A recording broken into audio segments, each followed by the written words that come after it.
Assalamualaikum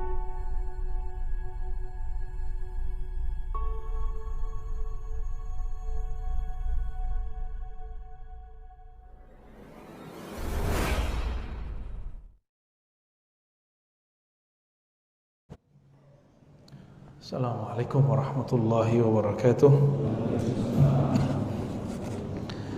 Alhamdulillah rabbil alamin, wassalatu wassalamu ala sayyidil mursalin nabiyina Ahmad rasulina Muhammad wa ala alihi wal mahdi khalifatihi wa sallim.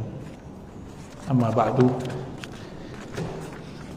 Pak Kiai Abdurrahman, sekeluarga, santri-santri dan jamaah yang dimuliakan Allah, InsyaAllah ke depan kita akan mengkaji karya dari gurunya, guru-guru saya, Sayyid Muhammad Alawi Al-Maliki. Judulnya Khasa'is Al-Ummah Al-Muhammadiyah.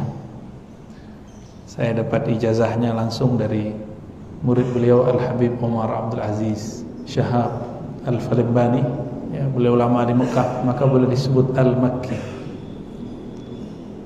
Dulu beliau sering kalau sama Sayyid Muhammad sholawatan, ya, baca burda. Maka nanti semoga sebelum ngaji nanti bulan-bulan ke depannya, kalau umur kita panjang, PPKM-nya masih bisa dikendalikan, 10 menit sebelum jam 8 semoga ada santri yang sholawat. Request saya burda, ya, terserah mau dipotong bagian mana boleh, yang penting burda.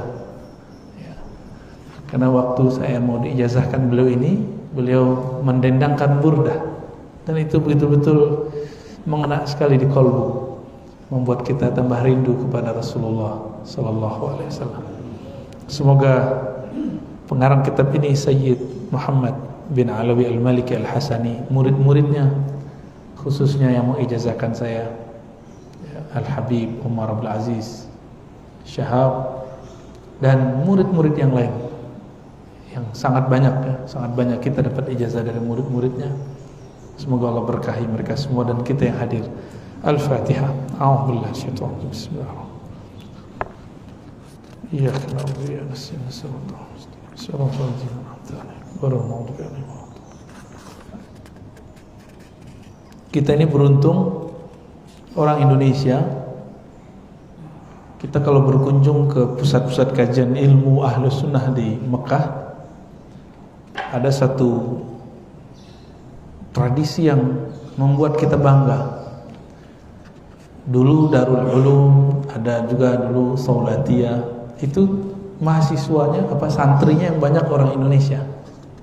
Ya. Kalau Saulatiyah itu yang saya ingat ini ada Ustadz Salman Al-Farisi yang isi di Rasil. Tahu ya? Sahabat saya, beliau tamatan situ, dan mereka ngaji kitab hadis, dibaca khatam 6 kitab hadis khatam. Ahlus Sunnah tulen. Saya nggak tahu kenapa tiba-tiba Ustadz Salman dituduh Syiah. Itu mungkin cara orang menghancurkan dakwah beliau, karena dakwahnya mulai diminati mengenai sirah nabawiyah. Itu orang Indonesia banyak tuh di Saulatiyah. Saulatiyah itu kata Raja Abdul Aziz yang lama dulu di Saudi, beliau mengatakan Saulatiyah azharuna. Saulatiyah itu azharnya kami orang Saudi. Tapi sekarang mulai dirubah kurikulumnya oleh pemerintahan Saudi, mungkin lewat tangan-tangan kelompok yang ekstrem ini, ya. Jadi kelompok ini dimanapun ada, dia tidak mengizinkan kelompok yang lain, ya. Makanya kita harus antisipasi, jangan sampai kemudian terjadi di negeri kita, ya. Dulu Sayyid Muhammad, Abuya Sayyid Muhammad itu ngajar di Mekah, di Masjidil Haram. Masih ada beberapa videonya beliau ta'lim di beberapa pojokan Masjidil Haram. Lama-lama terjadi konflik karena beliau ini suka burda. Lalu beliau menulis juga Madaih Nabawiyah, kisah-kisah tentang Nabi, pujian-pujian terhadap Nabi. Bagi kelompok ekstrim ini, memuji Nabi dianggap menyembah Nabi. Akhirnya Said Muhammad dianggap taghut Makkah, musyrik Makkah, dan itu sempat keluar di pengikut orang yang benci kepada Said Muhammad dulu di sini di Indonesia dulu ada. Ya, dulu dia itu yang dulu pernah mengatakan Ustadz Adi Hidayat sesat. Ya, masih ingat konflik dulu? Apa kata si orang ini? Said Muhammad taghut Makkah. Hah? Masa dia panggil-panggil dirinya Sayyid? Kira-kira gitu. Sayyid itu cuma Allah, berarti dia taghut. Allahumma sholli ala Muhammad. Itu kejadian Pak dulu. Abu Ya Said Muhammad dianggap sesat, dianggap syirik oleh murid bin Bas namanya Ibnu Mania. Nah, namanya siapa? Nah, karya-karya dia dijadikan standar oleh pengikut-pengikutnya sekarang untuk mensyirik-syirikkan Said Muhammad. Berarti memang gagal faham terhadap karya Said Muhammad. Mereka tidak bisa membedakan antara mahabbah cinta dengan syirik. Mencium kubur disebut syirik. Akhirnya oleh Syekh Sya'rawi, kawan Said Muhammad, itu askar yang mengatakan dia syirik, dicium jidatnya karena dia tinggi, dicium. Syekh Sya'rawi nanya, ini syirik katanya, ane cium ente, ane syirik gak? Bingung itu askarnya. Berarti bapak-bapak ini yang mencium pasangannya, cium anaknya musyrik semua tuh. Nggak bisa membedakan antara bab cinta dengan bab mahabbah, bab syirik ya. Bab cinta mahabbah dengan bab syirik tidak bisa bedain. Yang dominan adalah su'zan.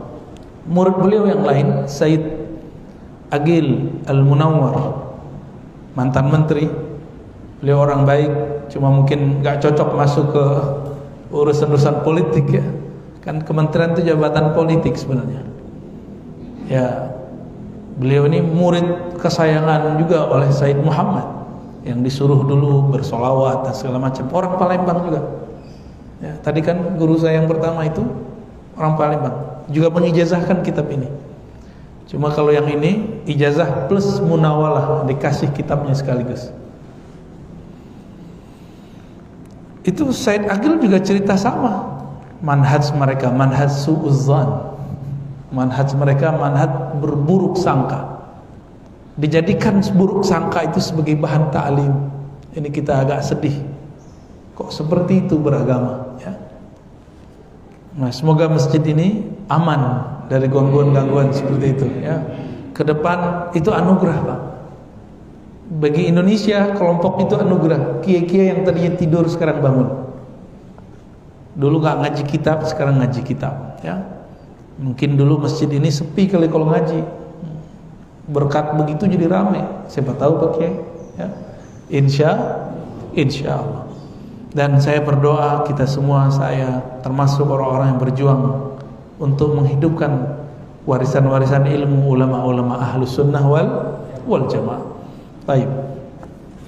Kitab yang saya pegang nanti silakan jadikan sebagai pengumumannya. Kalau buat pengumuman pakai kitab Khasa'is Al-Ummah Al-Muhammadiyah ya.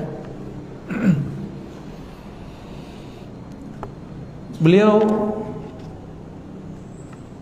setelah membuka kitab ini dengan tahmid dan salawat mengatakan amma ba'du ya. Fa inna Allah subhanahu wa ta'ala khassa hadhihi al-ummah bi khasa'isa wa syarrafaha bi mazaya. Allah itu memuliakan umat ini dengan kekhususan yang banyak sekali dan kelebihan yang luar biasa. Man faradat bihi anil umamis sabiqah, yang berbeda dengan umat-umat terdahulu. Umat terdahulu enggak dapat ini, kita dapat itu ya. Falam yusyarikha fihi musyarikun wa la yunafisha fihi munafisun. Tidak ada satupun yang menyamainya, menyainginya. Ini umat kita. Maka meskipun umur umat ini pendek-pendek, kata Nabi, umru ummati ma baina 60 ila 70, umur umatku 60-an sampai 70-an. Jadi Bapak yang sudah 60, ya marhaban aja Pak ke malaikat maut. Katakan marhaban. Tapi katakan, ya Rabb, jika engkau mengambilku, ambillah dengan husnul khatimah. Jika kau panjangkan, maka panjangkan dengan afwa wal afiyah. Ya, dengan maaf dan afiyah darimu. Wah, itu dahsyat itu, ya. Gimana Pak yang sudah mau dekat-dekat? Ternyata sebelum 60 juga ada yang diambil. Tapi ana inda dhanni abdi, aku berdasarkan persakaan hambaku. Maka berprasangka baiklah kepada Allah Subhanahu wa taala. Walakinnaha mutamayyizatun anhum bil kamali wat tamam. Perbedaan ini perbedaan yang sangat sempurna. Ya. Kalau bahasa yang dapat saya simpulkan begini. Jika ada semua kebaikan di zaman dulu sampai zaman Nabi terakhir, maka semua kebaikan itu Allah kumpulkan di umat ini dan Allah sempurnakan dengan Nabi Muhammad, ditambah kekurangannya. Apalagi jangan senang dulu jika ada semua keburukan pada umat terdahulu, semua maksiat di umat terdahulu, maka Allah pun juga kumpulkan di umat ini. Umat dulu ada yang liwat nggak? Homoseksual ada nggak? Ada sekarang di umat kita. Umat dulu makan korupsi nggak? Korupsi. Makan riba nggak? Makan riba. Umat sekarang juga begitu, ya, lengkap, mau apa aja maksiat zaman dulu ada sekarang. Bahkan ada yang nggak ada dulu. Maksiat nonton handphone kan nggak ada dulu, nonton TV. Ada Pak sekarang, ya. Lebih canggih kita maksiatnya.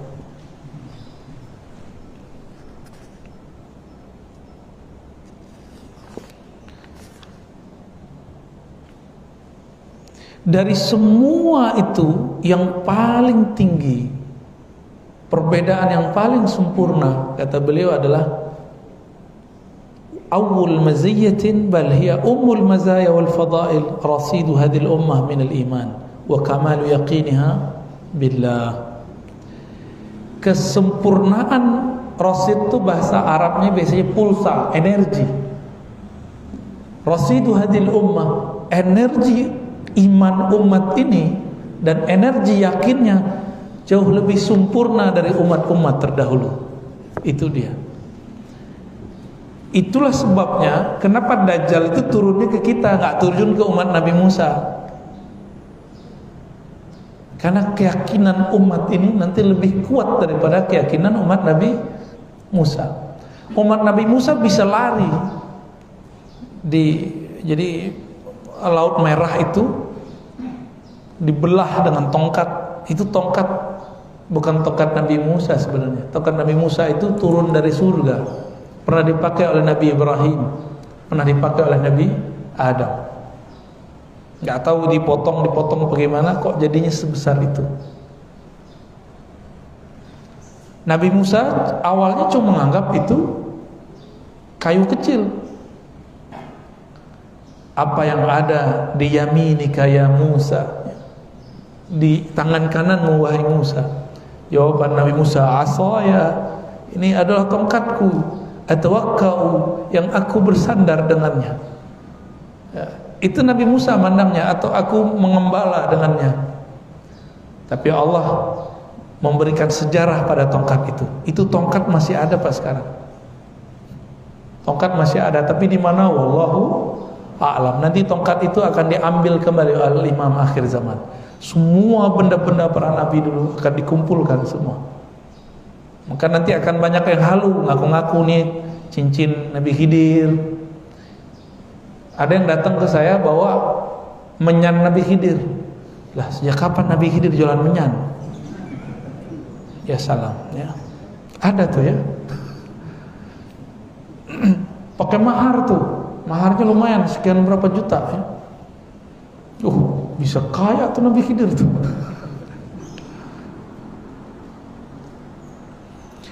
Namun untuk menyebutkan ini, ya, untuk menyebutkan semua ini, beliau mengatakan, Di antara kelebihan-kelebihan itu dapat ditemukan dalam Al-Quran, Sunnah. Di antara yang ada dalam Sunnah hadis, ada yang sahih, ada yang hasan, ada yang dhaif. Ya. Dhaif yang mana yang dipakai? Nah, beliau menjelaskan di sini bahwa para ulama dari dulu sepakat untuk menggunakan hadis dhaif. Ulama dulu sepakat menggunakan hadis dhaif. Siapa aja yang sepakat? Imam Nawawi, Imam Iraqi, Ibnu Hajar, Zakaria Al-Ansari, As-Suyuti, Ibnu Hajar Al-Haytami, ya, Al-Laknawi. Begitu juga ayahanda beliau, ya, Sayyid Al-Imam Al-Walid. Banyak sekali. Al-Alawi. Ibnu Hajar, pensyarah Sahih Bukhari, ini paling ajib. Kitab uraian Sahih Bukhari yang paling lengkap itu namanya Fathul Bari. Ibnu Hajar menyebutnya bukan kecerdasan dia, tapi ini Fathul Bari, pembukaan anugerah dari Allah Maha Pencipta. Maka jadilah syarah Sahih Al-Bukhari. Jadi semakin seseorang itu melenyapkan kediriannya, egonya, nafsiyahnya dalam wujud Allah, dalam nikmat Allah, dalam sifat Allah, maka semakin Allah eksiskan nama dia. Inilah Imam Ibnu Hajar Al-Asqalani. Banyak yang nulis Sahih Bukhari, tapi yang paling masyhur cuma Sahih yang disyarah oleh Imam Ibnu Hajar Al-Asqalani. Beliau punya kitab, dulu saya pernah mengajarkan kitab beliau ini di ma'had.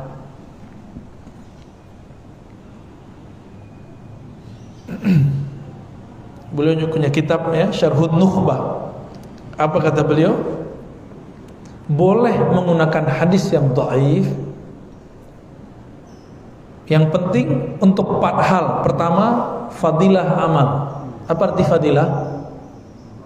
Keutamaan. Nah, ini yang dipakai oleh sahabat-sahabat kita, Jama'atut Tabligh, kitab Fadailul A'mal yang disusun oleh Maulana Syekh Zakaria Al-Kandahlawi, guru dari Sayyid Muhammad, guru pengarang kitab ini. Jadi antum yang mahabbah kepada Sayyid Muhammad harus hormat kepada yang nulis kitab Fadilah Amal, Maulana Zakaria Al-Kandahlawi. Bahkan saya menyarankan setiap pencinta hadis Nabi punya kitab Fadilah Amal di rumahnya. Ya, silakan dicari, ya, online itu banyak. Kalau nggak ke Kebun Jeruk sono, di masjidnya Ahbab kita Jamaah Tabligh, murah, nggak ada hak ciptanya. Siapa aja boleh menerjemah oleh beliau. Itu boleh itu dibaca, ya. Di situ ada fadilah sholat, fadilah zikir, ada fadilah Quran, sedekah. Yang penting fadilah jihad. Lalu ada kisah-kisah para sahabat. Nah, ini sangat saya rekomendasikan. Guru dari siapa? Sayyid Muhammad Alawi Al-Maliki. Karena Maulana Zakaria Al-Kandahlawi bolak-balik ke Madinah, Mekah. Kalau ada ulama sana datang, itu Sayyid Muhammad mengunjunginya. Tapi ada orang yang salah faham tentang hadis dhaif. Fadilah amal itu dikritisinya dengan cara yang membabi buta, ya. Dan dikatakan, wah, fadilah amal hadisnya palsu, hadis dhaif. Kita nanya, jadi ada anak muda tamatan umum SMA atau SMK lulusan UI ngomong ke saya, "Oh Ustaz, nggak boleh pakai hadis yang ada di fadilah amal, hadisnya dhaif."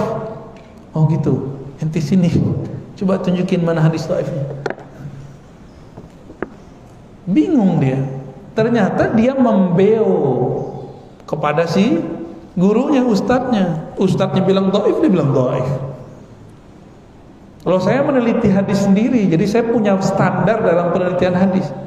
Mana hadis dhaif, mana yang tidak dhaif. Maka dalam beberapa majelis saya pernah mengajarkan kitab Fadilah Amal. Ada yang betul-betul dhaif sekali, saya nggak pakai, saya tinggalkan. Cuma Maulana Zakaria ketika ia menyebutkan hadis dhaif, dia mengikuti standar ahli hadis. Apa itu? Yubayyinuha, menjelaskan kalau hadis ini betul dhaif. Nah, ini syaratnya. Jadi kalau kita meriwayatkan hadis dhaif, anjurannya sebutkan kualitasnya. Siapa ulama yang mengatakannya dhaif, ya. Dikira Maulana Zakaria nggak ngerti kali sama mereka, ya. Dan uniknya apa? Hadis itu dia buatkan takhrijnya, penjelasan kualitasnya dalam huruf kecil. Di situ lengkap sumbernya mana, siapa aja perawinya, dan siapa yang mensahihkan, manhasan, dan dhaifkan. Tidak diterjemah. Sehingga orang jahil yang taklid kepada gurunya, mereka ikut mendhaifkan isi kitab ini. Baik. Yang kedua, alla yashtadda dha'fu. Kedhaifannya tidak berlebihan.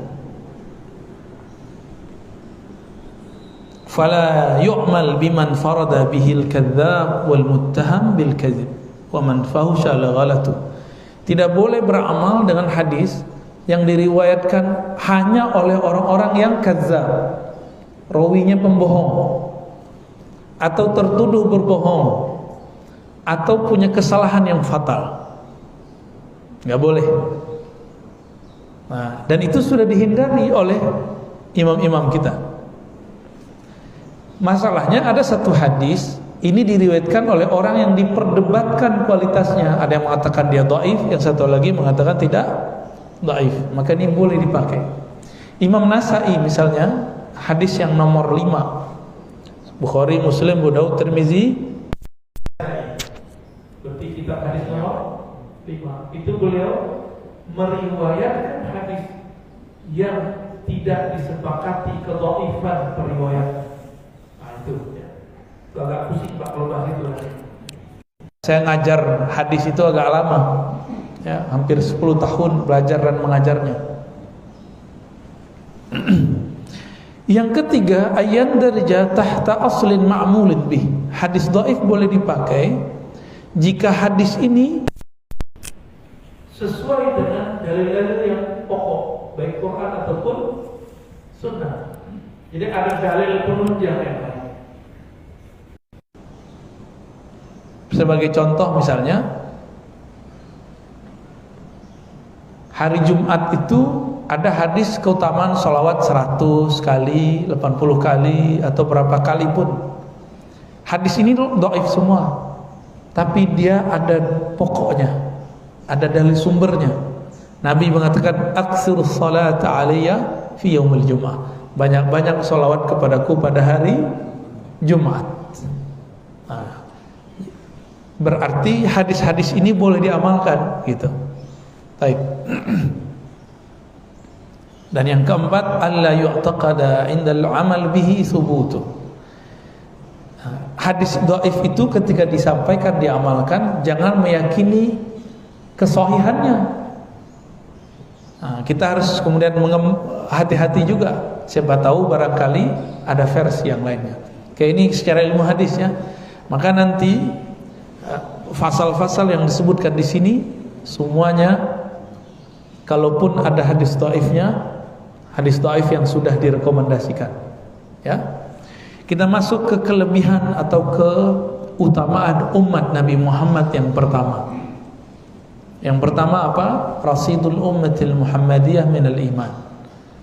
Energi kekuatan umat Nabi Muhammad dengan iman. Imannya umat Nabi Muhammad ini lebih luas, ya. Ayat yang sering kita baca, yang mana jika ayat itu dibaca, syaitan tidak akan masuk ke satu tempat di mana ayat itu dibaca. Surat apa itu?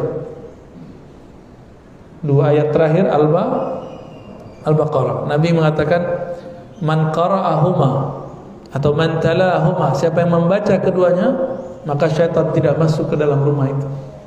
Jadi jangan-jangan kita masih tengkar di rumah, sering konflik. Itu jangan-jangan karena nggak baca ayat itu di rumah, ya. Jadi kalau masuk rumah mau ngamalin nggak, Pak? Baca salam buat Nabi, ya. Assalamualaikum. Kalau nggak ada orang, Assalamu alaina wa ala ibadillahis salihin. Terus salam ke Nabi, Assalamu alaika ya ayuhan nabi wa rahmatullahi wa barakatuh.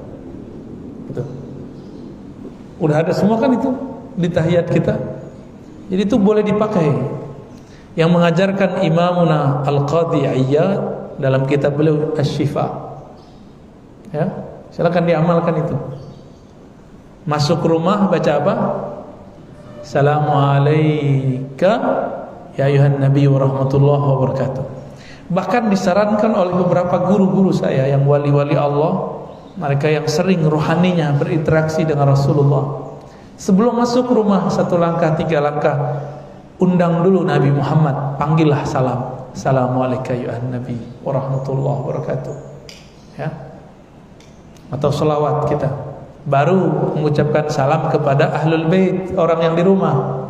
Ya, assalamualaikum warahmatullahi wabarakatuh. Salam itu nama Allah. Salam itu bacaan yang suka dibaca oleh Rasulullah. Apa arti salam? Bara'atuhu anil aurati wal uyubi was sayyiati was syururi. Terbebasnya Allah dari semua keburukan aib. Itu arti dari assalam. Maka kalau rumah dimulai baca assalamualaikum, assalamu alaina, assalamu alaika ya Rasulullah, atau assalamu alaika ya Nabi wa rahmatullahi wa barakatuh, itu rumah akan diberkahi, dihilangkan keburukan-keburukannya. Kalaupun ada pertengkaran cepat selesai, ada masalah cepat adem. Itu kalau sering baca. Ya, silakan diamalkan. Masuk kamar baca itu tuh. Kita undang dulu Rasulullah masuk nurnya ke dalam rumah. InsyaAllah baru rumahnya baitijan. Nanti ada aja cara untuk menyelesaikan masalah. Kadang-kadang kita ini kan kalau pulang capek, gampang emosi. Ya benar nggak bapak-bapak ini? Istri kita biasanya di rumah ngurusin anak, sewot juga kadang capek. Nah ini bisa diredam dengan nur Nabi Muhammad sallallahu alaihi wasallam. Amma rasidu hadhil ummah minal iman fa'azim wa nasibuha minhu kabir. Ya. Kekuatan energi umat ini, energi imannya sangat-sangat besar. Bagaimana besarnya? Li'annaha tu'min bi kulli kitabin anzalahullah. Besarnya, luasnya pikiran umat Nabi Muhammad ini bisa percaya semua kitab suci, bisa percaya semua para nabi, ya. Wa bi kulli malakin khalaqahullah, bahkan percaya dengan semua malaikat yang Allah cipta. Nah, ini 3 ini penting nih. Percaya sama semua kitab. Orang Yahudi percaya enggak sama Injil? Enggak. Orang-orang pengikut Nasrani percaya enggak dengan Al-Qur'an? Enggak percaya, enggak sempurna. Dia harus percaya seharusnya. Kita percaya nggak dengan adanya Taurat? Kita percaya dengan Injil? Kita percaya dengan Nabi Musa, Nabi Isa? Kita percaya semua. Nabi Uzair, Ezra, Jones, Nabi Yunus, Abraham, Ibrahim, kita percaya semua. Nuh, kita percaya semua. Nggak ada yang nggak kita percaya nabi-nabi. Namun untuk ceritanya, kisah mereka kita selektif, gitu. Itu aja bedanya. Kita percaya dengan semua mereka, namun kalau ada berita masuk, nah kita seleksi dulu berita ini sahih atau tidak sahih. Dan inilah yang diabadikan dalam Al-Quran. Amanar rasulu bima unzila ilaihi min rabbihi wal mu'minun. Ya, Rasul Nabi Muhammad, ya, percaya dengan semua yang diturunkan kepadanya. Begitu juga orang beriman. Kita ini beriman enggak? Di situ ada alif lamnya. Semua orang beriman. Kullun amana billah wa malaikatihi wa kutubihi wa rusulih. Nah, ini dia. Semuanya para orang beriman umat Nabi Muhammad. Jadi alif lam di situ itu umat Nabi Muhammad. Wal mu'minun dalam ayat surah Al-Baqarah ayat 285 itu adalah umat Nabi Muhammad sallallahu alaihi. Nah, kita umat siapa nih? Berarti kita masuk dalam alif lam itu. Semoga nama kita tertulis dalam titik-titik itu. Amin ya rabbal alamin. Semuanya amana billah, percaya kepada Allah. Maka Tuhannya Nabi Musa, Tuhannya Nabi Isa, itu juga Tuhannya Nabi Muhammad sallallahu alaihi wasallam. Sama Tuhan kita. Bedanya mereka mensifati Tuhannya mungkin sudah berbeda. Nabi Musa sama dengan kita, Nabi Isa, tapi umatnya sudah ada yang menyimpang. Masa umat Nabi Musa ada yang mengatakan yadullah maghlulah, tangan Allah itu terbelenggu. Masa ada pengikut Nabi Isa yang mengatakan Allah beranak. Maka surat Al-Ikhlas membantah itu semua. Lam yalid walam yulad. Allah tidak tunduk pada hukum sebab akibat, karena melahirkan dan dilahirkan hukum sebab akibat. Dialah pencipta sebab akibat. Itulah makna Allahus Samad. Secara harfiah Allahus Samad, Allah tempat meminta, itu harfiah.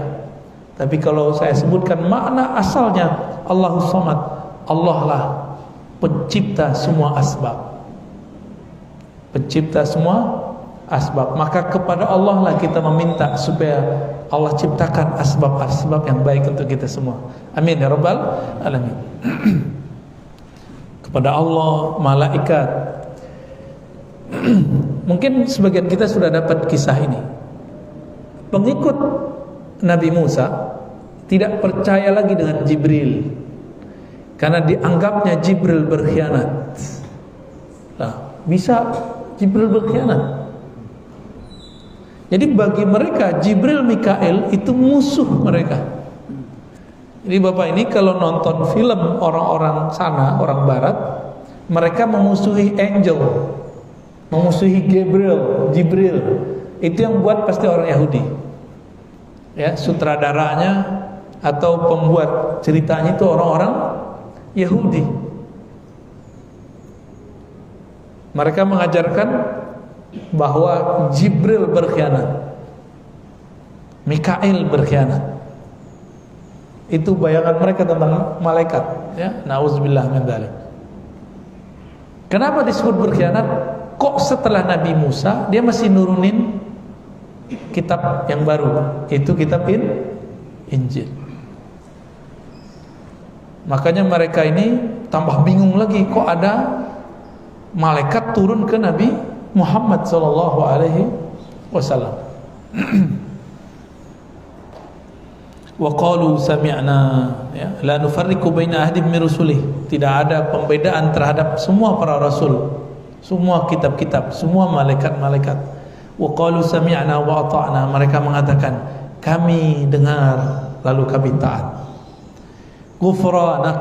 Nah, ghufranak ini bahasa Arab itu kata benda tapi isinya meminta. As'aluka ghufranak. Aku meminta kepada engkau ya Allah, kami meminta kepada engkau ya Allah ghufranak, ampunan engkau. Bahasa Arab ghafar, ghufran itu berarti penghapusan atau penutupan dosa. Ini beda ghafar dengan afu. Kalau afuwun karim, afu itu artinya penghapus. Kalau ghafur ditutup. Maka kita kalau berdoa istighfar gimana? Astaghfirullahal azim, ya. Biasanya ada tambahan. Innallaha ghafurur, Allah Maha Ghafur, Maha menutupi semua dosa dan aib. Kalau Allah tidak tutupi aib saya, aib bapak ibu ini semua, waduh, kita bisa-bisa benci Pak semuanya. Kecuali yang sudah tasdik. Yang sudah tasdik, betul-betul membenarkan dari dalam dirinya, gurunya berubah, dia nggak akan berubah. Ini cuma karena kita pindah tempat kajian, mulai jadi juri, ngeritisi kita. Tapi ya nggak apa-apa, mungkin itu pemahaman dia. Ya, saya diprotes Pak. Ada laporan masuk. Kenapa pengajian yang malam Ahad, ya Al-Badr, dipindah-pindah? Katanya mau khidmah. Lah ini bagian dari khidmah saya. Al-Badarnya pindah, ya saya ikut pindah. Bukan kita buat-buat sendiri. Dan itu saya cancel semua loh Pak. Majelis apa aja di luar saya cancel untuk Al-Badr. Insya Allah kalau tidak ada perubahan ke depan masih begitu. Kalau dia di kandang jurang berarti hikam. Kalau di luar tergantung kesepakatan Al-Badr dengan tempat yang mau buat kajian. Tapi saya nggak butuh menjelaskan itu, ya. Kalau murid yang shadiq sama gurunya nggak suka jadi juri, ya. Jadi murid itu dua, ingat-ingat ya. Murid itu ada dua, murid yang shadiq, murid yang kazib. Murid yang sungguh-sungguh lahir batin dia berguru, maka guru ini yang dia pandang bukan sesuai dengan nafsu intelektual dia atau nafsu spiritual dia. Kalau nggak cocok sama nafsu spiritualnya, nafsu seksualnya, bukan itu ya. Nafsu, ada nafsu keilmuan, intelektual, nggak cocok sama dia, ditinggal gurunya. Ini murid kazib, murid yang tidak sungguh-sungguh. Maka jangan senang Pak Kiai kalau ada orang muji Pak Kiai. Siapa tahu dia muji Pak Kiai karena ada kecocokan paham dia dengan Pak Kiai. Ya, santai aja kita dipuji. Begitu juga kalau kita dicaci, biasa aja, jangan marah-marah juga, ya. Kecuali dia ngajak debat, ya, kita debat dengan dia dengan cara yang baik. Idfa' billati hiya dengan cara yang terbaik. Jangan melambung kalau dipuji, jangan juga kemudian terpuruk kalau dikritisi, dicaci maki. Biasa aja kita. Tapi aneh kasih tahu antum, murid terbagi dua, murid shadiq, murid kazib. Murid kazib ini kagum kepada sosok guru karena sesuai dengan latar belakang dia, politiknya kah, mazhabnya kah, manhajnya kah, atau sesuai dengan nafsu dia dalam berguru. Jadi berguru tuh jangan pakai nafsu, berguru tuh pakai ketulusan jiwa. Hilangkan ego kita, baru kita berguru. Jangan bawa ego dalam berguru, ya. Kalau antum bawa ego dalam berguru, ntar bilang, Pak Kiai Abdurrahman udah berubah. Dulu belum punya pesantren, gampang sapaan sama kita. Sekarang, sombong gitu. Ini contohnya nih. Jadi juri. Tapi siap-siap pakai murid begitu ada terus. Akan ada terus. Jangan kaget, ya. Jangan kaget. Tapi kalau murid yang shadiq, kamu apa? Ya Allah, terima kasih ya Allah, guru kami sekarang sudah punya kesibukan yang luar biasa. Tolong sehat-sehatkan dia ya Allah. Ya, dia punya santri banyak ya Allah. Bantu dia ya Allah, zahir dan batin. Gitu seharusnya kalau sama guru. Bukan malah jadi juri kita ya. Dalam hati itu hati-hati.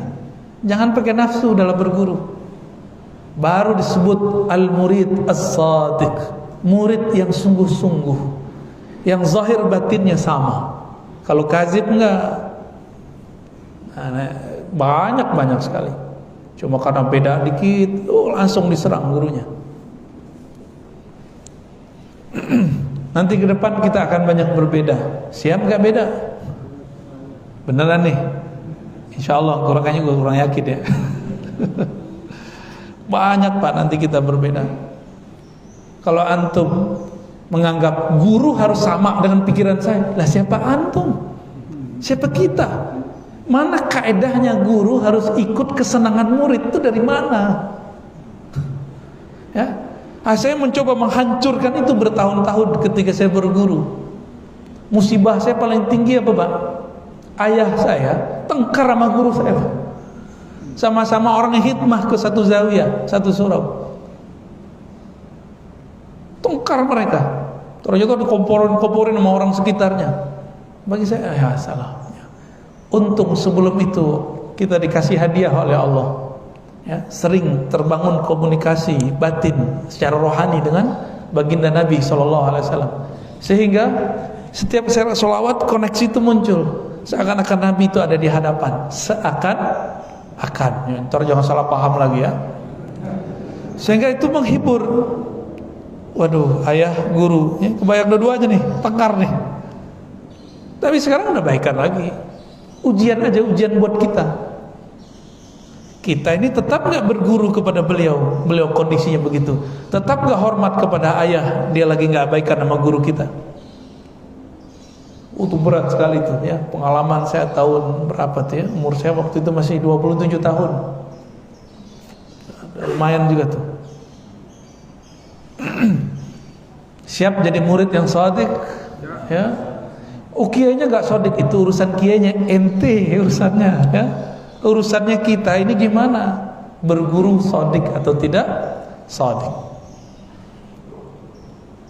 Banyak sahabat saya cinta sama habaib, tapi habaib yang cocok sama politik dia. Giliran habaibnya gak cocok politiknya sama dia, dihujat-hujat. Lah ini mah cintanya palsu. Berarti dia cinta kepada Habib Fulan karena kesamaan cara pandang politik. Nah kita gak mau ada murid begitu. Mau menghancurkan ego ini, ego pribadi ya. Semoga kita semua diperbaiki oleh Allah Subhanahu wa taala. Amin ya rabbal alamin. Baik.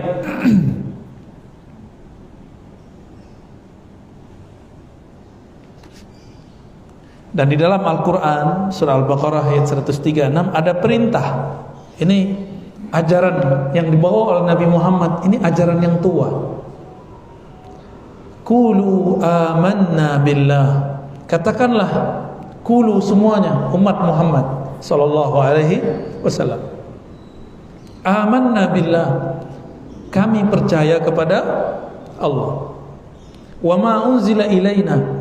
Kami percaya kepada apa yang diturunkan kepada kami, wa ma unzila ila Ibrahim, dan juga yang diturunkan kepada kakeknya Rasulullah Ibrahim, Ismail. Ini jalur, satu jalur. Ada jalur yang lain, Ishaq, Yaqub, wal asbat, dan keturunan-keturunan nabi-nabi ini. Keturunan Nabi Yaqub, anak Nabi Yaqub punya anak siapa? Yusuf, itu paling kecil ya, nomor 2 paling kecil. Di bawah kecil ada lagi Benyamin ya. Sampai di Betawi jadi Benyamin ya. Radio band radio.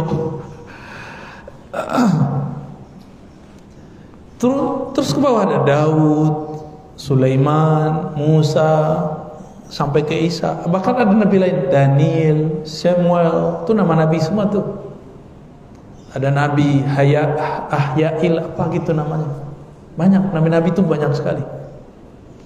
Jadi dulu kalau ulama-ulama yang bermakrifat hari ini dihidupkan di masa dahulu, mereka jadi nabi. Syaratnya satu, bermakrifat, di kalbunya ada pengenalan kepada Allah. Jika Allah hidupkan mereka dulu, mereka pasti jadi nabi. Para nabi terdahulu sebelum Nabi Muhammad, jika mereka dihidupkan bukan di zaman dahulu, dihidupkan sekarang, bukan jadi nabi, cuma jadi wali. Tuh hebat gak umat Nabi Muhammad. Jadi walinya umat ini, itu nabinya umat terdahulu. Itu makomnya kita tuh ya. Maka kita bersyukur kita menjadi umat Nabi Muhammad sallallahu alaihi wasallam. Wa ma utiya Musa wa Isa. Kami percaya dengan apa yang diberikan ke Nabi Musa, Nabi Isa. Wa ma utiyan nabiyyun, yang diberikan kepada para nabi min rabbihim, dari Rabb mereka. La nufarriqu baina ahadin minhum. Kita tidak pernah membedakan nabi satu dengan nabi yang lain. Kenapa? Sumbernya sama. Jadi kita cinta ke Nabi Musa, kita cinta ke Nabi Isa. Musa, Yesus sama, kita cintai semua. Gak ada yang kita gak cintai ya. Kata Arthur Jeffrey, Ibrahim itu juga nama lainnya Brahmana. Jika demikian berarti ada kaitan juga Hindu Buddha itu ya. Namun di Quran gak disebut. Oleh karena itu kita tawakuf, kita menahan diri ya. Tapi hasil dialog saya dengan beberapa aulia-aulia, wali-wali Allah, ahli sejarah, Siddhartha Gautama dan lain-lainnya. Kalau di Cina itu ada apa? Lao Tse ya, Konghucu. Itu menurut mereka itu nabi-nabi. Dulu itu nabi. Karena konsep ketuhanannya hampir mirip. Bahwa Allah itu Allah Ahad Esa, Maha transenden, tidak bisa dibayangkan. Ya.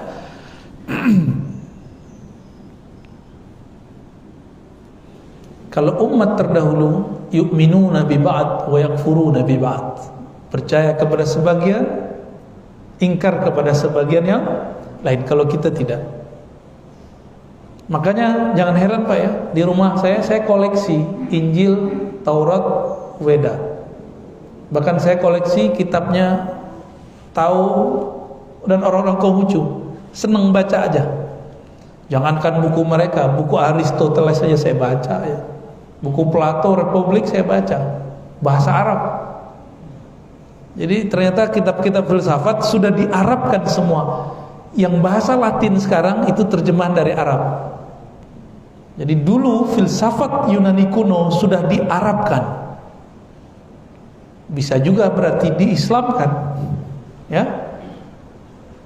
Maka kalau ada orang ingin pakar filsafat Yunani kuno, dia mesti belajar bahasa Arab. Gak cukup bahasa Inggris. Bahasa Inggris itu terjemahan. Bahasa Yunani gimana? Gak cukup, karena bahasa Yunani yang ditulis sekarang itu terjemahannya dari yang Arab yang ada itu. Ya.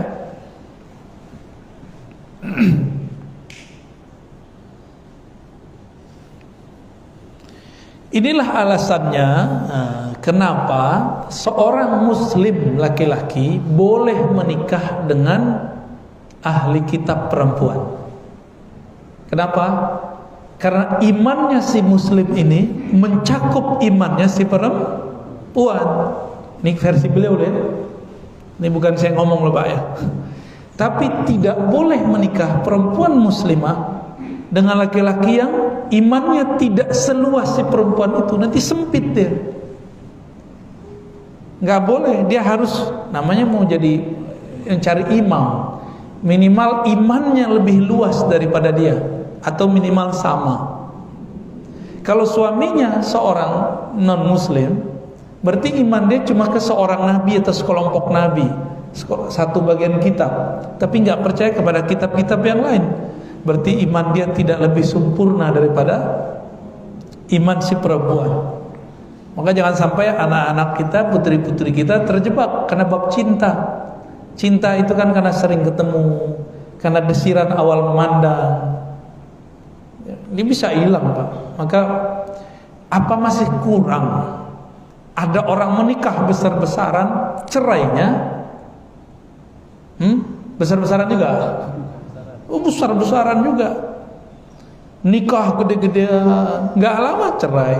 Itu kejadian. Artinya tidak ada cinta sejati itu kecuali hanya kepada Allah. Jangan sejatikan cintamu kecuali hanya kepada Allah Subhanahu wa taala. Selain cinta kepada Allah, maka semua cinta akan berubah. Suami istri satu saat akan cerai. Nggak cerai dengan secara zahir masih hidup, cerai dengan kematian. Bakal begitu. Banyak saya ketemu ya, laki-laki atau perempuan meninggal pasangannya atau cerai. Saya nggak akan nikah lagi. La tazawwaj abadan. Habis 4 bulan ketemu yang bening dikit. Kawinin dong Ustaz. Ya nikahin dong Ustaz. Berarti dia bilang nggak mau nikah pun itu cuma ahwal, kondisi aja. Mohon disampaikan ke anak-anak muda kita, ya, termasuk yang tua-tua nih kayaknya puber lagi ya. Sama. Orang dalam bab cinta begini itu nggak ada tuanya. Rambut doang yang berubah, muka doang yang tambah keriput. Tapi kalau masalah keinginan yang begitu nggak ada tuanya Pak. Kita muda semua tuh ya. Sepakat atau sepakat? Senang amat ya.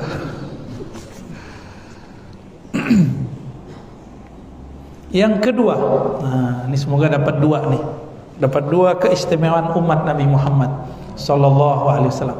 Supaya ini kita nggak ngeluh, kenapa hidup di zaman pandemi, ya? Biar nggak stres. Ini banyak yang nanya nih, Ustadz gimana zikir biar nggak stres? Nggak ada zikir yang lagi stres, yang ada kamu mengerti kamu lagi di zaman apa, kamu lagi jadi umat siapa. Kamu lagi menunggu sosok siapa? Lagi berjuang untuk apa? Orang-orang yang sudah cinta, maka dia akan berjuang, karena berjuang itu bagian dari pengorbanan. Kita harus tahu kita ini berjuang untuk apa, ya? Untuk memperjuangkan ajaran Nabi Muhammad SAW dan untuk menyongsong kehadiran Imam akhir zaman, Al-Imam Al-Mahdi. Harus jelas Pak perjuangannya. Kalau enggak kita ngapain ya? Ngapain bergadang-bergadang? Ngapain orang lagi liburan kita ngaji? Ya, benar nggak? Ini teman-teman banyak yang pada ke puncak, ya kan? Nyampe di sana macet. Ya, mending ngaji di sini Pak. Ya, bahagia itu ada di dalam jiwa. Orang yang bahagia jiwanya, mau di puncak, mau di lembah, mau di gedung, mau di kamar sama. Cuma mungkin karena ya zahir kita butuh hiburan, ya kita hiburlah secukupnya. Jangan berlebihan juga. Wa min syarafa hadhil ummah anna Allah tabaraka wa ta'ala waffara hazzaha min al-yakin bi syahadatil ma'sum idh qala ma u'tiyat ummatun min al-yakin afdala mimma u'tiyat ummati. Ini hadis Imam Al-Hakim At-Tirmizi, kualitasnya hasan, ya. Tidaklah ada umat diberikan keyakinan yang lebih mulia dari keyakinan umatku. Ini Nabi yang ngomong nih. Ini jaminan dari Nabi Muhammad SAW.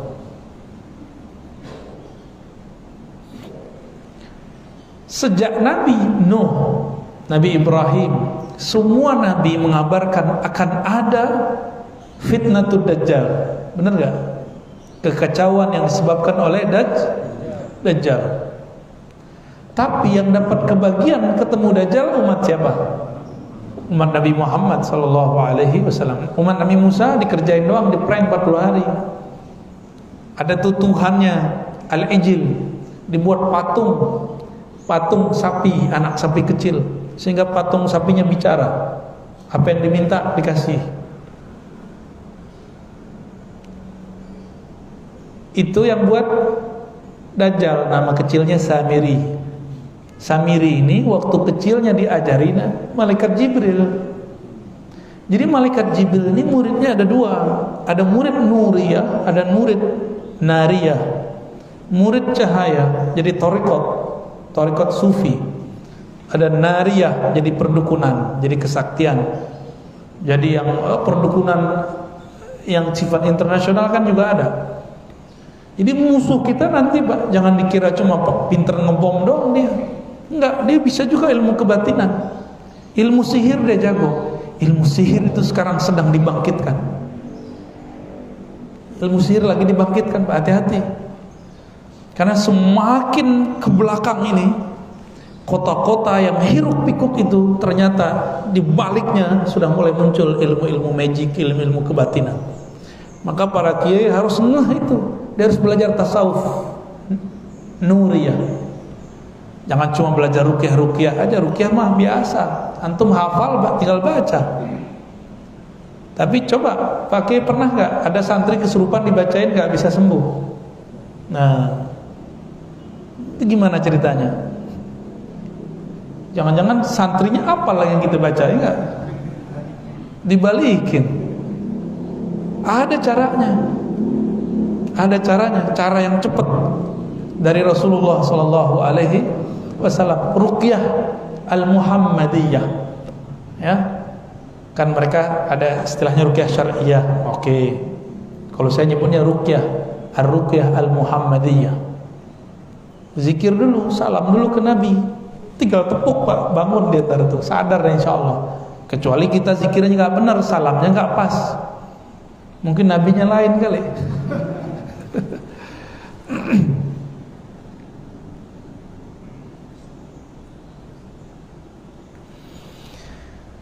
Yakinnya umat ini kalau di kitab dibagi 3. Ilmul yakin. Jadi ada 3 jenis yakin. Ilmul yakin, ainul yakin, hakul. Ada Pak di atasnya lagi al yakin, tanpa pakai embel-embelan depannya. Ilmul yakin itu teori. Karena yang menteorikan kita bisa percaya, maka kita yakin. Oh, si anu yang ngomong di ilmul yakin. Tapi belum melihat. Kata orang kalau baca Al-Waqiah rezeki lancar. Kita lihat teman kita suka baca Al-Waqiah, lancar rezekinya. Tapi kita sendiri belum coba. Berarti kita sudah tahu ilmunya, sudah melihat buktinya, tapi belum coba. Antum cobain. Kalau kejadian berarti sudah hakul yakin. Tapi hakul yakin pun masih bersyarat. Coba dirasa. Kalau al yakin pakai alif lam, tidak ada embel-embel itu. Dia percaya tanpa syarat. Dia yakin tanpa perlu ada kondisi-kondisi tertentu. Ini disebut al-yakin. Bahasa lainnya kamalul yakin, kesempurnaan yakin. Maka di Quran ada 3 lafaz itu. Wa'bud rabbaka hatta ya'tiyakal yakin. Secara harfiah yakin di situ artikan mati. Tapi ini juga berarti kesempurnaan yakin. Sembahlah Allah sampai datang kesempurnaan yakin. Itulah mati sebelum mati. Kan secara harfiah sembahlah Allah sampai datang kematian. Saya nerjemahinnya enggak begitu. Sembahlah Allah sampai kau merasakan mati sebelum mati. Ya, itulah al-yaqin. Tanpa pakai ilmu lagi, enggak pakai ain lagi, enggak pakai hak, itu di atasnya semua. Jadi minimal kalau versi ini ada 4. Kalau Said Muhammad menyebutkannya 3, mungkin beliau sengaja menyembunyikan itu ya, disirkan itu. Namun karena kita sudah di ujung zaman ini, nggak usah ditahan-tahan lagi Pak ilmunya. Kita buka pelan, insya Allah, sedikit demi sedikit.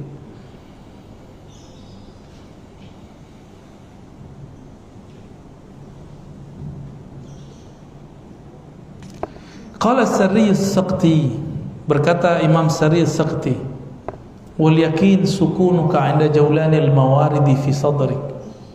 Yakin itu tenang tentramnya jiwamu ketika terjadinya pemberian-pemberian Allah atau ketika terjadinya takdir Allah di dadamu.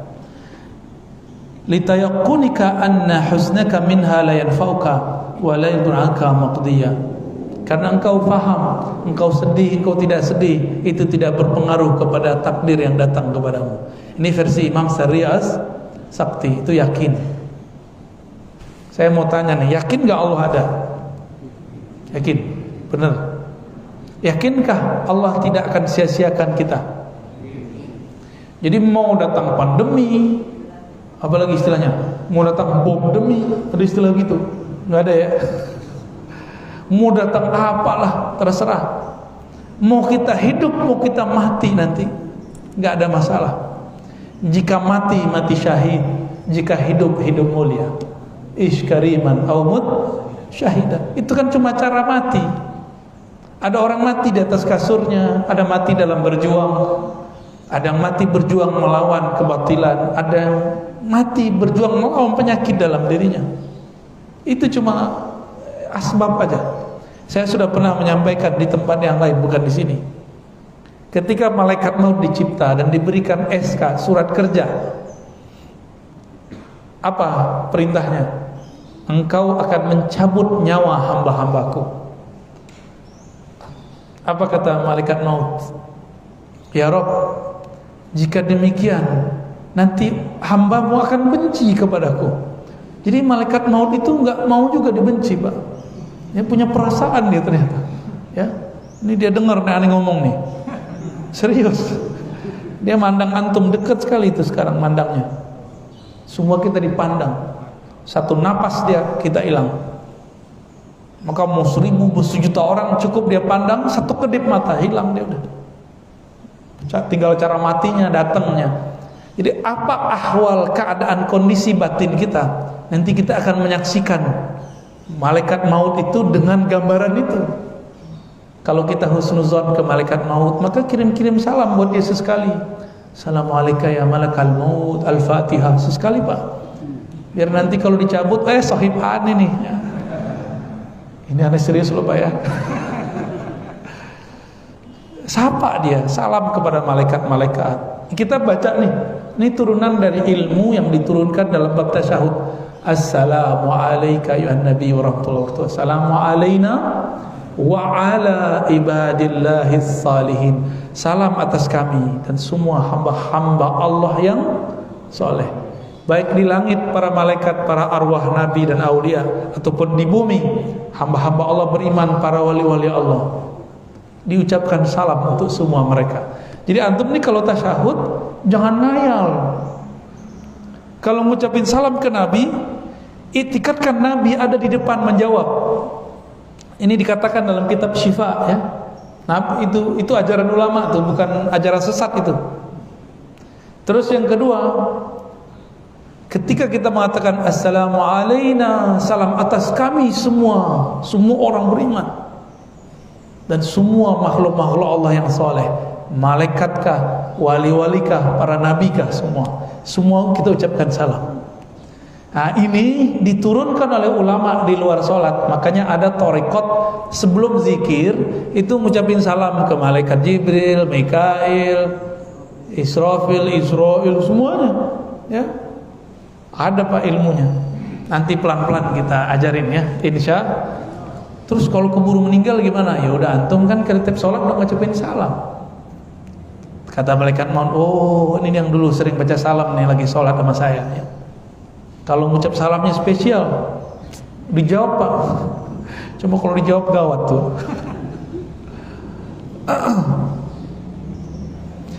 Nah, berdasarkan ini semua Bapak Ibu Saudara yang dimuliakan Allah, dua kelebihan umat Nabi Muhammad yang saya bacakan pada pagi ini itu ada pada kita semua. Jadi kelebihan umat Nabi Muhammad bukan pada hidung mancung.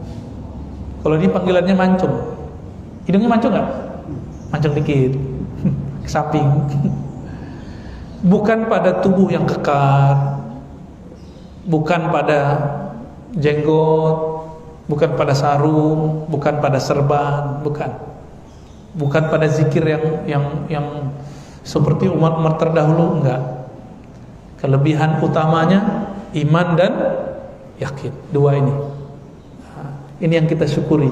Maka dianjurkan sekali sehari baca alhamdulillahilladzi hadana lihadza wa ma kunna linahtadiya laula an hadanallah. Surat As-Saff ya. Segala puji bagi Allah. Terima kasih ya Allah yang beri kami hidayah untuk seperti ini. Maka nikmatilah salat yang pernah kita lakukan, zikir yang pernah kita baca. Kalau bukan karena nikmat iman itu, kita enggak akan mampu membacanya. Ya. Kalau perlu dibaca habis sholat, jazallahu anka ya sayyidana ya Rasulullah. Terima kasih wahai baginda Rasulullah sallallahu alaihi wasallam. Itu orang yang baca itu pada sholat ada 70 malaikat bolak-balik nyampain kepada Rasulullah sallallahu alaihi wasallam. Itu malaikat enggak akan capek, cuma dia repot. Antum ngerepotin malaikat mau enggak? Mau baca itu jazallahu anka ya sayyidana ya Rasulullah. Gak bisa bahasa Arab, pakai bahasa Indonesia. Wahai Rasulullah, terima kasih atas semua jasa-jasamu wahai Rasulullah. Semoga Allah menyempurnakan makom-makommu, makom mahmuda. Sampaikan itu ya. Itu Rasulullah langsung jawab. Malaikat bolak-balik 70 kali menyampaikan salam itu kepada Rasulullah sallallahu alaihi wasallam. Nanti ada amal-amal itu di sini. Kenapa? Termasuk sholat tasbih, sholat duha, sholat syuruk, semua ada di sini Pak. Disebutkan. Ini salah satu bagian-bagian kelebihan dari umat Nabi Muhammad. Bersolawat, ini kelebihan umat Nabi Muhammad sallallahu alaihi wasallam. Gitu Pak Kiai. Ada diskusi? Bolehlah ya. 10 menit ya, tafadhol. Alhamdulillah Bapak sekalian, kita sama-sama dengarkan banyak ilmu dari Pak Buya. Selanjutnya seperti biasa, ini kita akan buka diskusi ya, dan jawab mungkin 3 saja dari Ibu, 1 Bapak-bapak, 1 sini, ya baik, 1, 2, Ibu ada yang mau tanya? Ada. Ada 1. Tolong petugas masjid untuk membantu sini bawa 1 lagi. Ini dari sini. Ini dulu Pak ya. Jadi Bapak nanti penasaran, udah cepat ke sini lagi ya. Karena kita ada terjadi dari tadi dulu pulang ya. Bapak dulu ya kita kan. Anak-anak.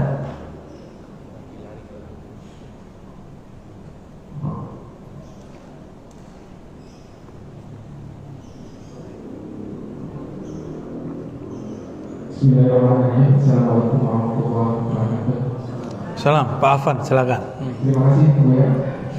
Ani udah hafal nama antum. Ya lanjut. Ya.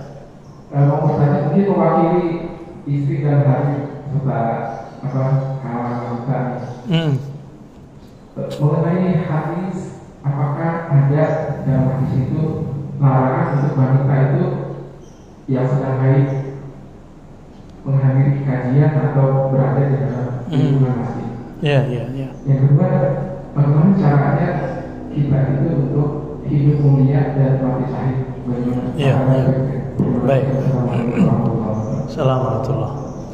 Ini pertanyaan sudah lama ya pembahasan ini mengenai perempuan lagi haid atau ya Bapak nggak haid kan? Dulu guru kami Syekhuna Ali Mustafa Yaqub menjelaskan dalam fatwa Imam Besar Istiqlal, ada tebel ya, menyebutkan dua perdebatan ulama. Pertama, berdasarkan hadis Abu Daud disebutkan sesungguhnya masjid ini tidak dihalalkan bagi tiga golongan. Ya, salah satunya orang yang sedang haid. Ya. Cuma saya teliti hadisnya tidak sampai derajat sahih. Akan tetapi Imam Abu Daud tidak komentar. Berarti menurut Abu Daud ini hadis bisa dipakai. Atas dasar itulah mayoritas ulama kita terdahulu melarang perempuan ke masjid kalau lagi haid.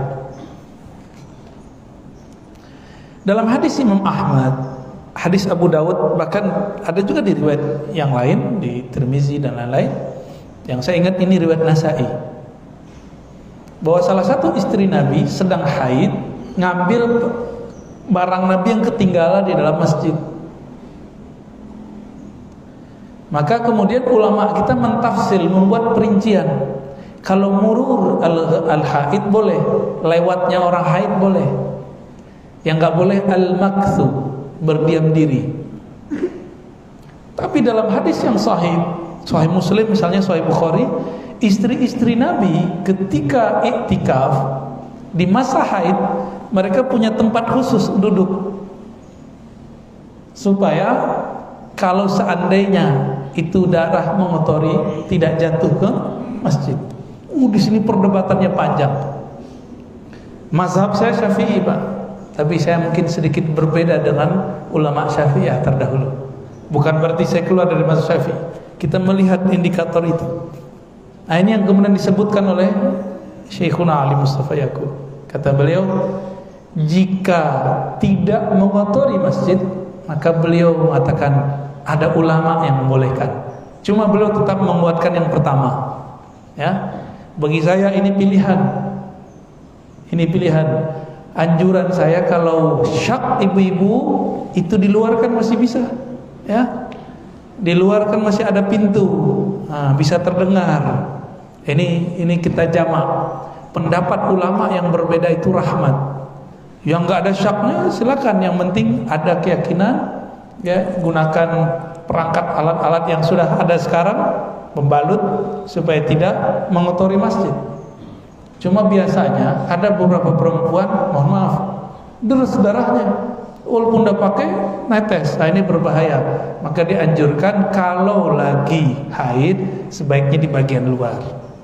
Meskipun ada ulama yang membolehkan.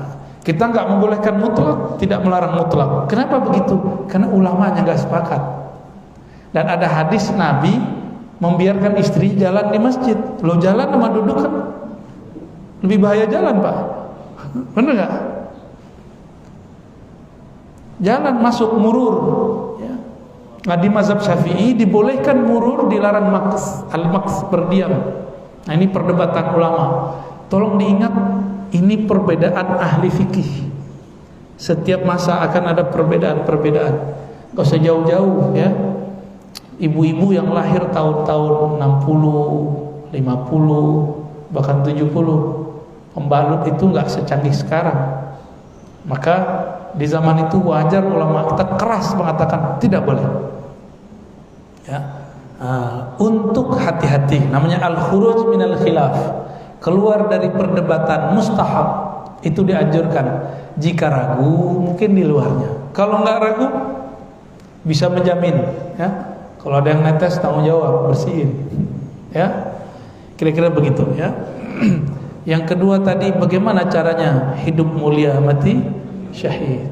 Wah, itu slogan kita dari kecil, ya. Ternyata itu slogannya umat Nabi Muhammad dari masa sahabat sampai akhir zaman. Hidup mulia kalau mengenal yang maha mulia dan mengenal kekasih yang maha mulia, maka dia akan kepercik kemuliaan yang maha mulia itu. Yang Allah pandang di muka bumi itu cuma qalbu Nabi Muhammad sallallahu alaihi wasallam. Yang Nabi pandang cuma qalbu Nabi dan pewaris Nabi. Kenapa? Karena qalbu mereka ma'murun bi dzikrillah, dipenuhi dengan nama-nama Allah. Ini, maka Allah cuma melirik qalbu mereka, yang lain Allah gak lirik. Dan semuanya ngikut kepada qalbu Rasulullah sallallahu alaihi wasallam. Jadi kalau bagi saya qalbul alamin qalbu Rasulullah, qalbu alam semesta itu adalah qalbu Rasulullah sallallahu alaihi wasallam. Siapa saja yang di qalbunya ada nama Nabi Muhammad, ada cinta kepada kekasih Allah Nabi Muhammad, maka orang-orang ini akan dimuliakan oleh Allah dengan kemuliaan Nabi Muhammad sallallahu alaihi wasallam. Maka bersolawatlah kepada beliau, ikuti ajaran-ajarannya.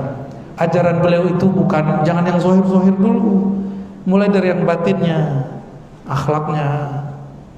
Jangan kita ngikutin Nabi mulai dari penampilan fisik, nggak temu. Nabi pakai jubah luar, pakai sarung kemana-mana, pakai pakaian atas, pakai pakaian bawahan, lalu pakai jubah, pakai serban. Nggak kuat kita ngikutinnya. Ada yang kuat nih, paling cuma beberapa habaib dan ahbab-ahbab jemaah tabligh, sama dulu ada namanya pengikut jemaah Darul Arqam.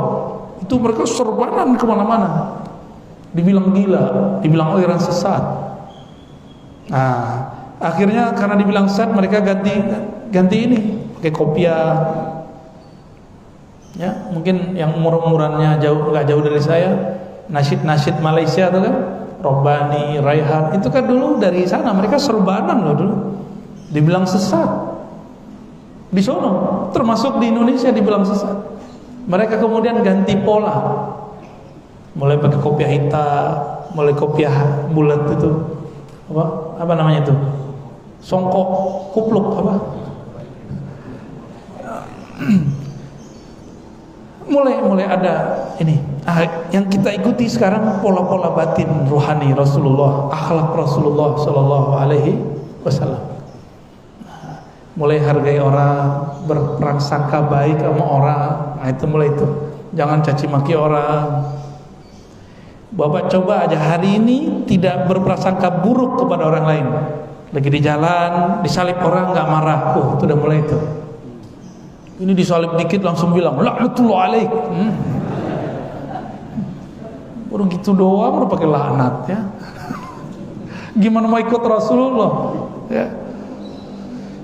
Gitu, paham ya. Jadi di kalbu kita harus ada nama Nabi, cinta kepada Nabi Muhammad SAW.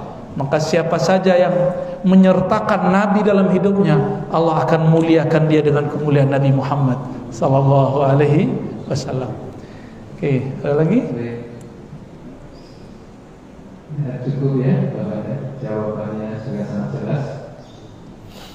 Kemudian yang kedua, tidak akan sebutkan nama. Assalamualaikum. Nama saya Amin Syukur. Semoga anunya selalu dapat dicapai. Amin ya Rabb, amin ya Rabb. Pertanyaan saya yang pertama, saya selaku penuntut ilmu atau penuntut ini meminta nasihat bagaimana caranya menghancurkan ego agar menjadi murid yang asli. Itu yang pertama. Yang kedua, bagaimana cara meredam apabila hati kita muncul kesombongan. Masya Allah. Assalamualaikum warahmatullahi wabarakatuh.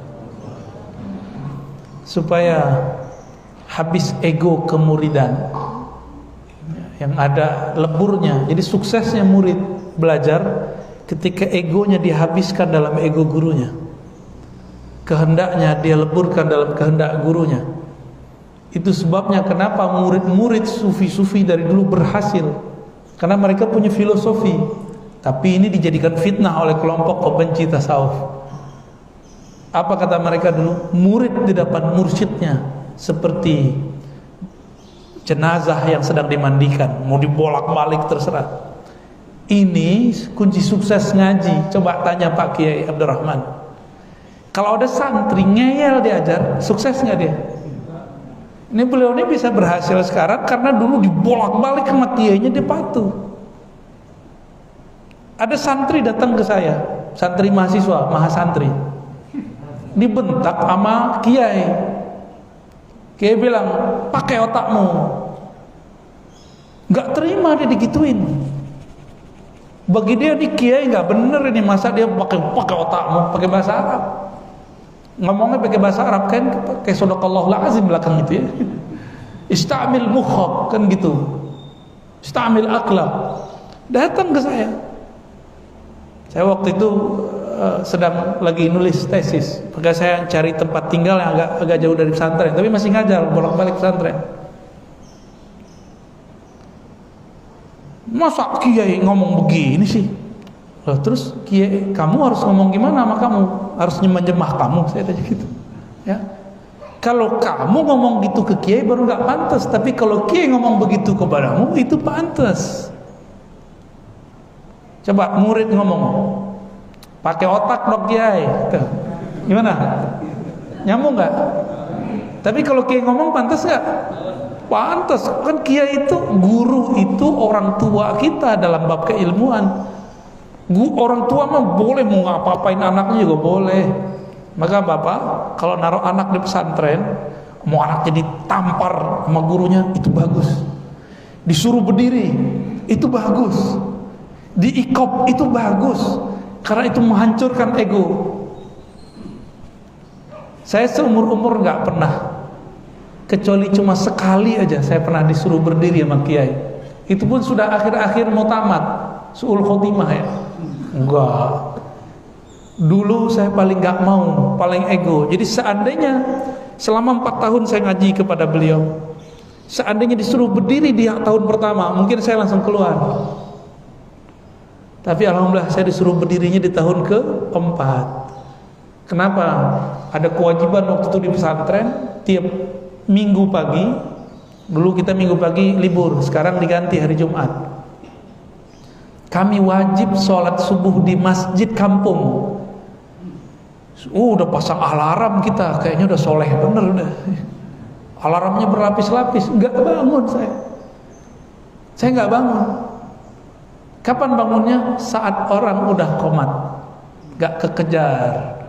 Ya, buang air sekecil segala macam wudu, nggak kekejar. Daripada sholatnya sholat hakim, sholat nahan buang air kecil, makruh. Ternyata yang sama dengan saya banyak, hampir 40 mahasiswa, mahasantri. Dibaca udah 39, nama saya nggak kunjung dibaca. Terakhir nama saya dibaca, lah ente kok masuk katanya. Ya, ismuka maktub hina ya Razi. Insyaallah. Heran, 4 tahun saya nggak pernah gaib. Sekali itu gaib. Kalau tahun pertama saya masuk, itu kalau ada nggak sholat subuh, disuruh push up 1 tangan. Pak Kiai Mustafa ya, aku begitu didik muridnya dulu. Di zaman saya cukup disuruh berdiri, nggak perlu berdiri 1 kaki, nggak perlu, berdiri aja. Tapi itu menghabiskan ego saya, cuma dengan dipermalukan berdiri di depan. Selama 4 tahun saya sadar, saya merasa paling soleh sepesantren. Ya, merasa paling, kalau azan duluan, jamaah paling rajin. Dalam hati mikir, ini santri-santri ini nggak ada yang ikut Rasulullah, saya doang yang ikut Rasulullah. Gaya benar. Ya, perasaan begitu. Ternyata Allah tidurkan kita sesaat, habis. Jadi kalau jadi murid, guru kasih ikop terima, Guru kasih tugas ridho. Kalau berkorban nggak ngeluh. Kalau kehendak kita beda dengan kehendak kiai, kita habiskan kehendak kita dalam kehendak kiai. Baru nanti bisa ke Nabi Muhammad, baru nanti bisa terima takdir Allah. Ini emang guru aja udah terima beda, apalagi kepada Allah. Nih, Bapak Ibu yang melakukan Allah. Kenapa banyak orang hari ini zahirnya soleh, tapi gagal memahami takdir? Takdir politik, takdir rezeki, takdir jodoh, takdir apapun. Itu karena dia ketika memahami gurunya dengan hawa nafsu dirinya. Ah, masa kiai begitu? Ya, gitu ngomongnya. Saya mencoba untuk memahami ini, maka sekarang saya cinta dengan semua ulama meskipun mereka beda politik. Saya cinta dengan semua habaib kalau mereka meskipun mereka beda politik. Yang penting mereka jangan hujat sahabat aja. Ya, jangan hujat istri-istri Rasulullah aja. Jangan mempertanyakan orang-orang yang sudah dijamin oleh Rasulullah. Saya respect kepada mereka. Ya. Tapi kalau ada yang ngajar tasawuf katanya, tapi menghujat Abu Hurairah, mempertanyakan Khadijah, nggak ada ya, berhenti sudah. Gitu ya. Wallahu a'lam bis-shawab. Ada lagi terakhir.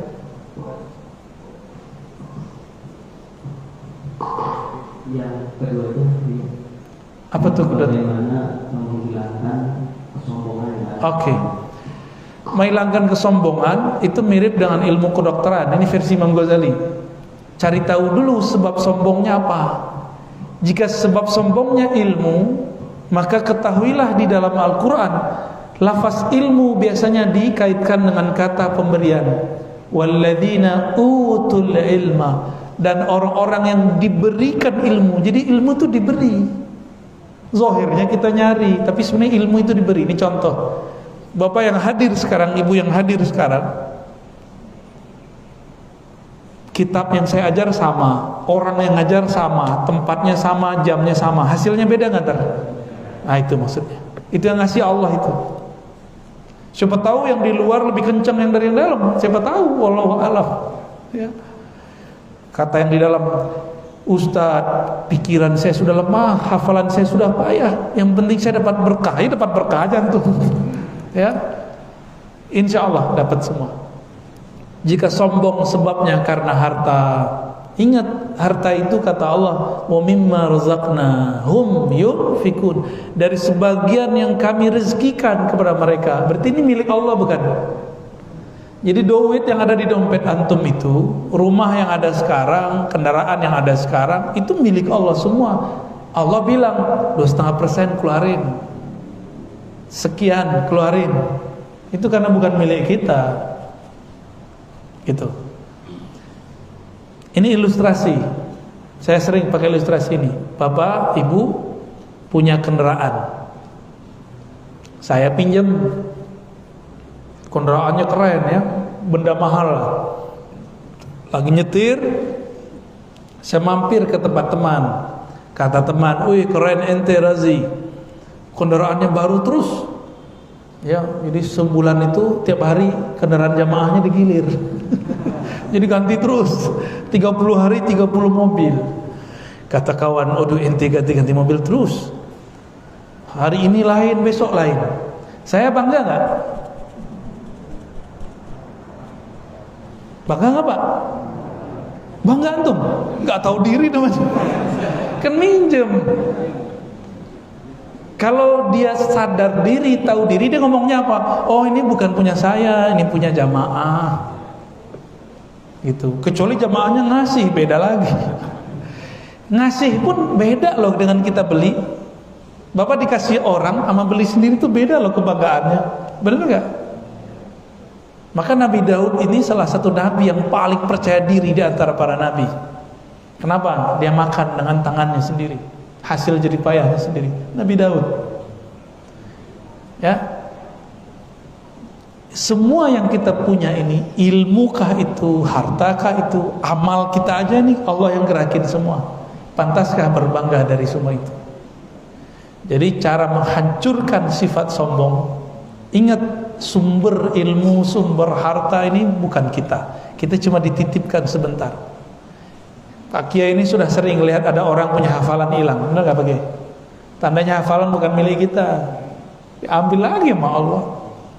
Ya, benar ya? Banyak kan orang begitu, termasuk kita. Banyak hafalan. Itu sebabnya saya ngajar pakai kitab semua. Ini untuk mengembalikan hafalan-hafalan yang lama, baca kitab, ingat. Ini cara ngajarnya gitu. Saya udah nggak sempat baca buku kayak dulu, Pak. Dulu saya baca buku 10 jam sampai 12 jam setiap hari. Ada antum yang begitu? Ya, baca aja. Mata saya selinder. Itu kadang ngelihat buku itu 2. Orang selinder gitu nggak? Oh, berarti udah mulai capek. Langsung saya berhenti tuh. Wah, berarti mataku sudah lelah. Ntar ulang lagi. Jadi berhentinya cuma sholat, makan. Makan pun udah jarang. Jadi dulu badan saya ini kurus. Gak kayak gini Pak. Sekarang ini udah lumayan enak nih. Cuma gak sempat lagi baca. Saya merasakan nikmat membaca itu hilang. Nikmat hafalan itu hilang. Maka sekarang setelah istikharah kepada Allah, isyaratnya engkau mengajarlah dengan kitab. Ini kemanapun saya pergi, kecuali di haflah-haflah, peringatan-peringatan, itu saya jarang bawa kitab. Ya. Bawa kitab, ya. Supaya refresh apa yang dulu kita pelajari. Untuk menghancurkan sombong, ini kan banyak ustadz malu bawa kitab, tor dikira ini kurang keren, dia nggak hafal materinya. Makanya bawa kitab, bawa konsep, gak usah hiraukan kata-kata itu. Ya, ini zaman kita makan micin, hafalan kita lemah, Pak. Mending berbicara teratur, tertata, jelas ujungnya, jelas pangkalnya, daripada nggak pakai konsep, ngomongnya ngalur ngidul nggak kemana-mana. Ya, cukup ya. Terakhir, ibu-ibu. Assalamualaikum warahmatullahi wabarakatuh. Assalamualaikum. Ini pengetahuan banyak ya. Ada 3 hal. Pertama, mengenai sholat tasbih, ibu pernah dengar itu dilakukan maksimal sekali dalam setahun. Apakah itu hal yang benar? Yang kedua, hadis kami penjelasan lebih tentang hadis yang mengatakan anak dilahirkan dalam keadaan fitrah yang menjadikan dia seorang manusia, Nasrani atau Yahudi adalah seorang tuanya. Itu yang kedua. Yang ketiga, mohon juga penjelasan lagi tentang yakini tadi ya. Pertama, yang meyakini, yang ketiga, apakah kita harus melewati yakini yang ke 1, 2 itu baru sampai ketiga, ataukah langsung tumbuh begitu saja keyakinan yang ketiga itu? Dan bagaimana cara kita untuk ada tetap di posisi keyakinan yang ketiga itu? Terima kasih. Assalamualaikum warahmatullahi wabarakatuh. Assalamualaikum. Salat tasbih itu disebutkan oleh beliau di sini di halaman 136, 137. Ada pembahasannya, tapi kita buka aja sekarang ya. Berarti nanti nggak usah diulang. Hadisnya, hadis riwayat Imam At-Tabarani. Kalau yang sahihnya, ini yang dhaifnya. Ada di riwayat Imam Abu Daud dan Imam Ibnu Majah. Ya, qala Abu Ishaq sahihul isnad atau hadisun sahih. Abu Daud sakata anhu. Dulu ada ulama di Saudi itu bilang sholat tasbih bid'ah karena yang dia pakai hadis Tabrani, hadis dhaif. Padahal ada di Sunan Abu Daud dan Sunan Ibnu Majah riwayatnya sahih. Di situ disebutkan ya, di riwayat Imam Al-Hakim Al-Baihaqi ada tambahan. In istata'ta an tusalliha fi kulli yawmin faf'al. Jika kamu sanggup melakukannya setiap hari, lakukan. Atau fi kulli jum'atin faf'al, atau sekali sejumat, sekali seminggu, atau sekali sebulan, atau sekali setahun, atau sekali seumur hidup. Berarti ini perlu ada keberkahan. Di Tangerang, daerah mana namanya, Pasar Kemis itu apa? Itu ada kiai namanya Rafiuddin. Dulu mantan pemburu hantu. Punya pesantren, orang-orang gila dipungut sama dia. amalan beliau adalah sholat tasbih. Yaitu daerah Tangerang. Saya pernah berkunjung ke beliau. Ternyata beliau pernah berguru juga beberapa saat kepada Said Muhammad Alawi Al-Maliki. Jadi kita mimpi Said Muhammad pakai baju kebesaran beliau, pakai serban, terus pakai khirqah untuk hijau. Saya mikir, wah kenapa saya mimpi Said Muhammad ini jelas sekali. Ternyata besok datang mantunya kiai ini ngundang maulid. Biasanya saya kalau dadakan nggak mau datang, tapi ini kok tarikannya kuat. Tanpa saya sadari saya mengatakan, baik, berangkatlah kita besoknya. Sampai di sana, pas pengajian, saya noleh ke bawah, ngelihat ada orang berpakaian persis seperti Said Muhammad. Saya tanya, Pak Kiai, muridnya Said Muhammad ya? Dia kaget juga. Loh kok ente tahu? Saya sebutkanlah, malam sebelumnya saya bermimpi, saya melihat Said Muhammad. Nah, barangkali itu tanda mahabbah, karena ruh itu dengan ruh selalu bertemu. Kadang lewat mimpi, kadang lewat dalam sadar. Ya, bagi kita mimpi ini tanda mubasyarat. Dalam hadis Imam Muslim, itu bagian dari kabar gembira di akhir zaman. Nah, silakan diamalkan Bu ya, sholat tasbih. Terus yang kedua tentang yakinnya. Oh, hadis kullu mauludin yuladu 'alal fitrah, itu hadis sahih. Setiap anak terlahir dalam keadaan fitrah. Mahiyal fitrah? Apa yang disebut fitrah? Ma tubi'at alaihil maulud. Tabiat dasar yang mana orang baru lahir itu dibawa. Kalau dia sudah kena doktrin, sudah kena kecerita, dia nggak fitrah lagi. Contoh, anak-anak ngobrol sama mereka. Menurut kamu Tuhan di mana? Tuhan meliputi alam. Tuhan di atas langit. Itu anak-anak debat tuh. Lah kok ada ustadz nanya tentang Allah di mana ke anaknya? Bagi dia itu fitrah.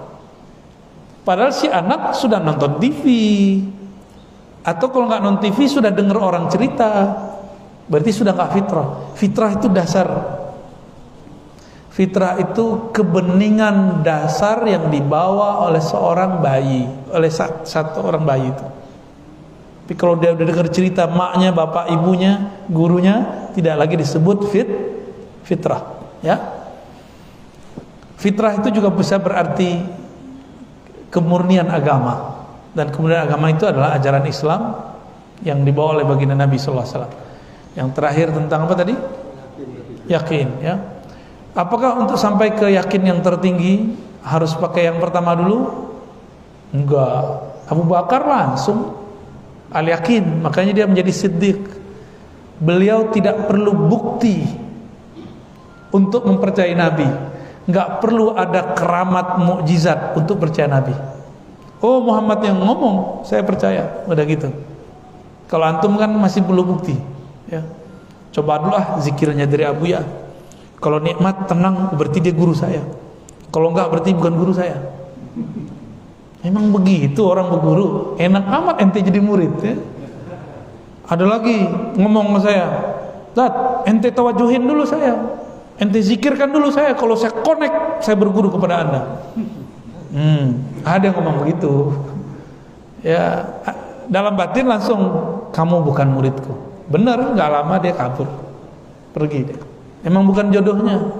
Masa sama guru nantang-nantang begitu? Kan Arab Badui itu namanya. Saya kan bukan Nabi Muhammad. Nabi Muhammad bisa menerima Badui. Kalau saya kan manusia biasa. Digituin agak tersinggung dikit, Pak. Nafsi kita masih hidup. Saya masih punya ego dalam diri saya. Bapak ngomong kasar, saya tersinggung. Saya manusia biasa. Beda dengan Nabi Muhammad. Dilemparin sama orang, beliau nggak tersinggung, malah doain kebaikan. Kalau saya kan bukan Nabi Muhammad. Sedih juga pada gituin orang, ya. Cuma berusaha untuk mengarahkan pikiran ke yang baik. Cuma kadang-kadang ada detik itu juga bisa, ada yang butuh waktu. Karena kita bukan orang yang sempurna seperti Rasulullah Sallallahu Alaihi Wasallam. Gitu Bu ya. Caranya percayalah kepada Allah dan Rasul tanpa syarat. Cintai dia tanpa syarat.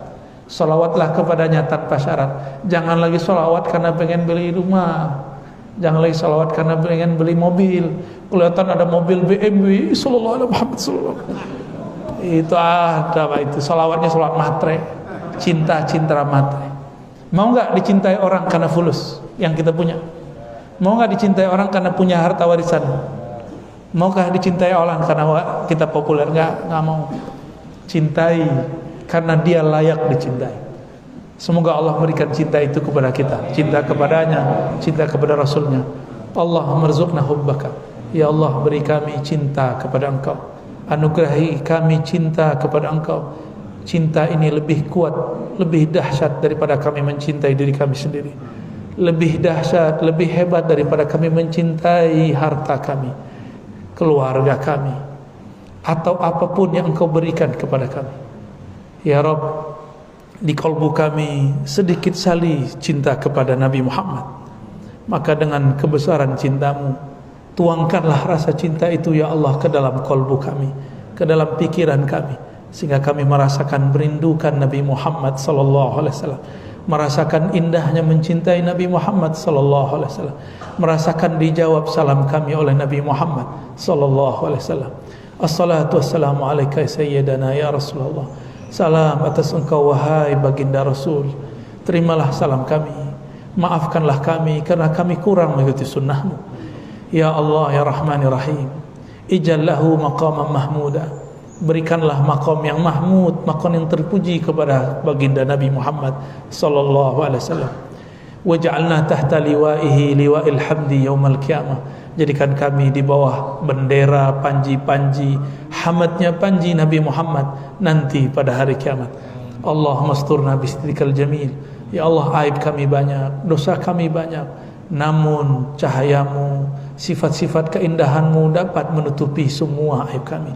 Fasturna bijamalik, maka tutupilah kami dengan keindahan sifat-sifatmu. Hapuslah kebusukan rohani kami, tutuplah semua kesalahan-kesalahan kami.